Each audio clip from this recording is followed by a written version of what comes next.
For 7 years in a row, Finland has come out on the top of the world happiness rankings. But when camera crews land in Helsinki, they find that the Finns are fairly subdued. We are quite quiet. Yes. We are quite serious. So how did they get to the top of the list? How are they measuring this? What is the scale? And then you get very existential. It's like, what is happiness? Hello? Hello? I called up some people in New York to ask them the exact survey question they used to rank the countries. Oh my God. I wanted to know, what does this question really measure? It turns out that if you pick a different question to ask, you get a different, unexpected, happiest country on Earth.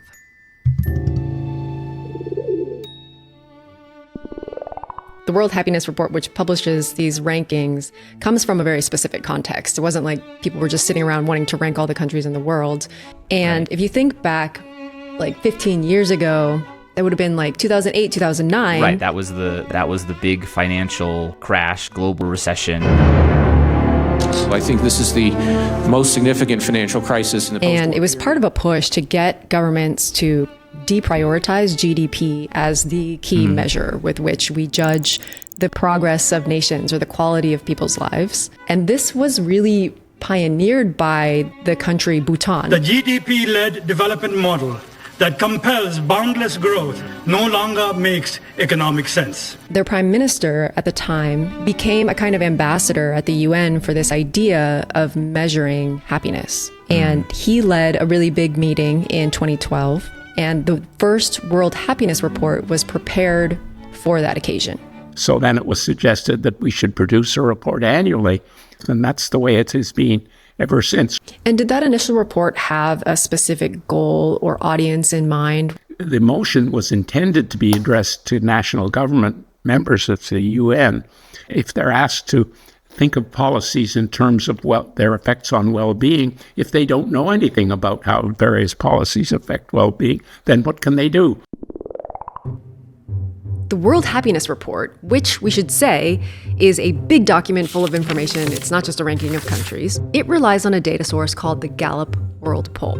Brief aside, in my brain, it's called the Gallup Poll because it was originally like someone riding around on a horse collecting information. But I just realized that is probably entirely made up by like my childhood imagination. The George Gallup World Poll is a huge effort to survey 1,000 people in each country on a bunch of questions related to people's lives and their opinions. In countries where they can't reach people on the phone, they actually go door to door. And they've been doing this continuously since 2005. They say that their sample represents more than 95% of the adult human population. I'm just curious, do they try to get a representative cross-section of these countries? Because I've been reading a lot about political polls right now. And one of the big problems is who answers the phone. You know, maybe this survey is finding out how happy seniors are in a country as opposed to the entire population. Yes, so they're definitely advertising this as a representative sample weighed based on the demographics of each country. Gotcha. So you have this opportunity to ask the world a question to measure their happiness. What do you ask? Because there's lots of types of happiness. You have your petting a dog happiness. You have your sentient sunflower happiness. Very, very happy flower. Businessman dancing on the beach in slow motion happiness. So these are all clips from Storyblocks, which is the sponsor of today's video. At Storyblocks, you sign up for a subscription and then you download as much as you want, unlimited for one set price. That's their whole thing. They also have this neat feature that recommends songs for clips, which can really change up the mood. You used Storyblocks on your last video. How did you feel about that? Yeah, and at one point I was like, oh, this one animation I forgot to do was an animation of the book of one of our sources. And so I just went to Storyblocks and found one of their After Effects templates. It was super easy. Awesome. Well, to get started with unlimited stock media downloads at one set price, head to storyblocks.com/howtown or click the link in the description. Okay, where were we? We were talking about what question do you ask to figure out someone's subjective well-being? Right. So the World Happiness Rankings are actually based on one single question in the Gallup World Poll, and it's called the Cantrell Ladder. It sounds like an Asimov novel or something. This is named after Hadley Cantrell, who was an American psychologist who did a lot of survey work in the 1960s, and it goes like this. Please imagine a ladder with steps numbered from 0 at the bottom to 10 at the top. The top of the ladder represents the best possible life for you, and the bottom of the ladder represents the worst possible life for you. On which step of the ladder would you say that you personally feel you stand at this time? Crikey. Ooh. I'm going to say 8. 8. Between a 7, 8, I would say 8. 9. I'm at a 5. 8. I would say I'm around a 7 right now. The World Happiness Report ranks countries by their 3-year average on the Cantrell ladder, putting Finland, Denmark, and Iceland at the top of the 2024 report. The US was at number 23, and at the bottom, Afghanistan, where people place themselves, on average, below the second rung of the ladder. It doesn't even use the word happiness, right? It does not use the word happiness. It's how close are you to your ideal life? Yes. Which is a very specific way of defining happiness. Right. It's sort of a question framed around dissatisfaction. Like, how much further would you have to go to get to the perfect situation versus how content are you right now? What life factors came to mind when you think about your position on that ladder? It would be physical health, mental health, close relationships, financial security. But now that I'm thinking about all of them, I feel like it should be a 7. It's kind of this very specific, sort of odd construction that is basically life satisfaction or life evaluation. At a personal level and national level, this variable is highly correlated with household income or GDP per capita. I took the Cantrell ladder scores for each country and plotted them against GDP per capita. And the richest countries aren't the ones with the highest life satisfaction, but there's clearly a strong relationship. Year after year, these reports come out showing the wealthy countries at the top of the ladder and the poor countries at the bottom. We, in psychology, probably want to look at other aspects of well-being as well that goes deeper, like emotional aspects of well-being, purpose in life, direction in life, sense of meaning. It does seem like this life satisfaction or this Cantrell ladder question, it's kind of flexible in the sense that it doesn't prejudge what well-being is made out of. It allows the respondent to kind of decide that for themselves. The way the question is framed, using the ladder analogy, you are basically asking people to look at life vertically and as a competition. I initially thought of 6, and I was thinking of the economy and in terms of financially, would I be able to make it as great as my parents did by giving me the opportunity to come all the way halfway around the world and study and live a life here? And will I be able to give it back to them or to someone else? There's so many measurable things in our lives that are related to wealth. It's like, what salary do we have? What can we afford in rent? And so if you're asking people to put your life on a scale, I think your mind might automatically go there. You know, there are some things about a housing crisis, and I think that a place that had a little bit more breathing room, had a little bit more space, a little less mold. I've pretty much been successful in everything I put my mind to in terms of professional career-wise, and so that's what puts me at an 8. So you want to feel secure financially and economically, right? So that's an important part of well-being.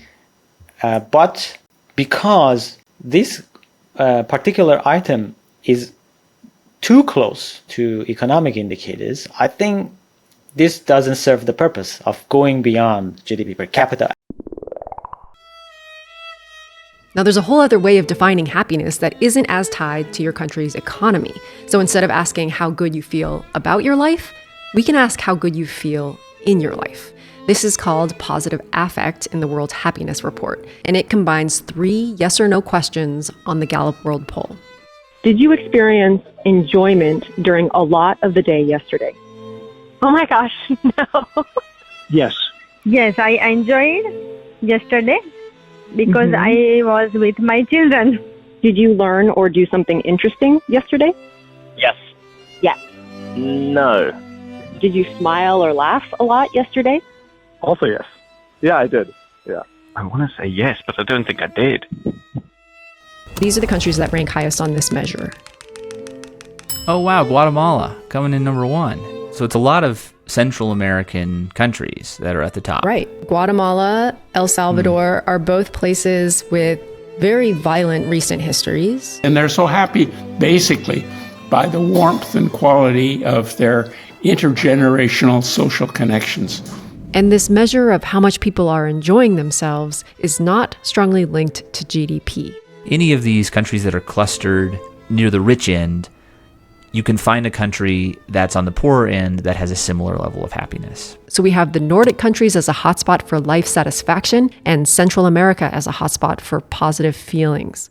Clearly, the rest of us can learn something from both of them. But tell me in the comments, which of these measures tracks more closely with your own definition of happiness? Regardless of which one is better to measure for these purposes, there are kind of two distinct things happening here. And I'm curious why the report is called the World Happiness Report. Well, there is the branding element for sure. That we measure happiness as an emotion, and we measure how happy people are with their lives as a whole. And it's the latter that's the more important because it's an evaluative measure. There's one more complication that I think is worth mentioning, which is that if you set aside how people really feel in their lives, you may still see differences in how they say they feel in different parts of the world. If you look at cultural psychology, you'll see that there's a tendency in East Asia, some studies are showing that, a tendency to present yourself humbly and give modest answers to questions. I mean, I guess it seems like if you rank yourself higher, depending on the cultural norms, that could either indicate that you're sort of boasting about your life. It could also indicate that you have the right level of gratitude for what you have, which I've heard maybe from some of the Finns and Danes about sort of a cultural norm against ambition or wanting more than is necessary. Any person who wants to study the concept across countries face these kind of challenges. At the moment, we just can say that this item, like many other items, is probably also showing some level of bias, but we don't know how much really. When you ask the same question around the world for decades, you end up with a data set that doesn't just let you compare countries against each other, but also track their well-being over time. And with statistical modeling, you can tease apart which factors, aside from GDP, are strongly linked to how we evaluate our lives. If you were in trouble, do you have relatives or friends that you can count on to help you whenever you need them or not? Yes. Yes. Yes. Definitely. Yeah. This question on social support helps explain why the 20 richest countries still have different levels of life satisfaction. It shows us that the Nordic nations, where people get lots of support from their government, are also places where they get a lot of support from the people in their lives.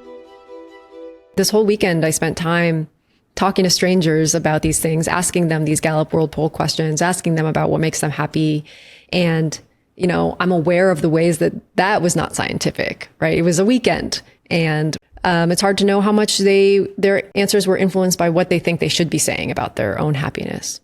But by and large, you get these big sort of undeniable threads that have to do with relationships. What do you think it would take to get you from your 8 to the 10? I find that I don't have enough of a social circle of friends. Probably a family, probably to get married and have children. My 3.5-year-old niece is in Austin. My family lives in Toronto, and I live in New York. Watching her grow up would be ideal. How old are you, Dr. Helliwell? That's an easy one to answer. I've just had my 87th birthday. And in all of these 87 years, what have you learned about what makes a happy life? People.